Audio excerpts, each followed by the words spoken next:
Omika Loggins, and I am your Solicitor General for Richmond County. And my name is Jared Williams, and I have the honor of serving as your District Attorney. As the head prosecutor for misdemeanors, it is my pleasure to serve and protect the community. However, I also understand how important it is to help people whenever we can. A criminal record can have consequences long after the day you're released from jail or the end of your probation.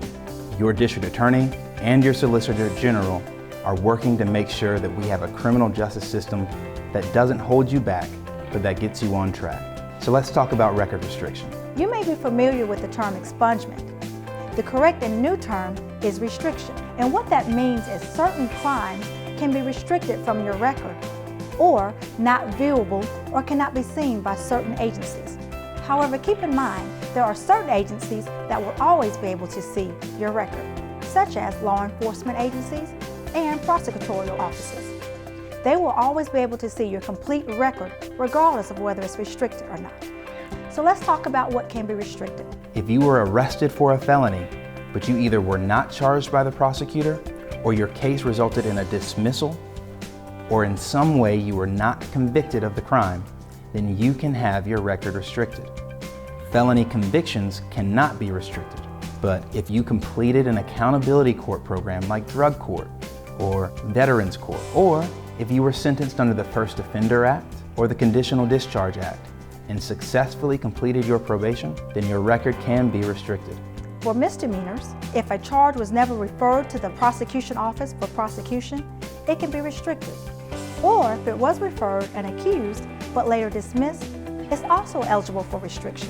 Or if you had a charge and you entered an accountability court program such as drug court, mental health court, or veterans treatment court, and you successfully completed that program, and part of that program was to have your case dismissed, that is also eligible for restriction.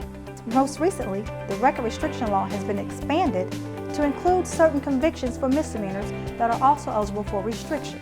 However, in order to be eligible for that, you can have no convictions in any jurisdiction for at least 4 years prior to the application of the restriction. Also, you can have no pending cases. Furthermore, you're limited to only 2 lifetime restrictions of convictions, so choose wisely. Let's talk about what cannot be restricted. There are certain convictions that are not eligible for restriction. Those include family violence charges, including simple assault, family violence battery, family violence simple battery, and family violence stalking. Also, child molestation and sexual battery, and serious traffic charges, including DUI, fleeting and eluding, and reckless driving, cannot be restricted. This record restriction summit is for Augusta, Richmond County. So if you have a charge that is not in Richmond County, let's say it's in DeKalb County, it still may be eligible for restriction. However, you must go through that county to apply for the restriction process. Now that you have some basic information about what can be restricted and you think that you may fall in some of those categories, I suggest and urge and empower you to apply for your restriction today. If you have any questions, please register for the Record Restriction Summit. We will answer them as best we can, and we look forward to seeing you as we clear these records. For more information, please visit richmondcountyrestrictions.com.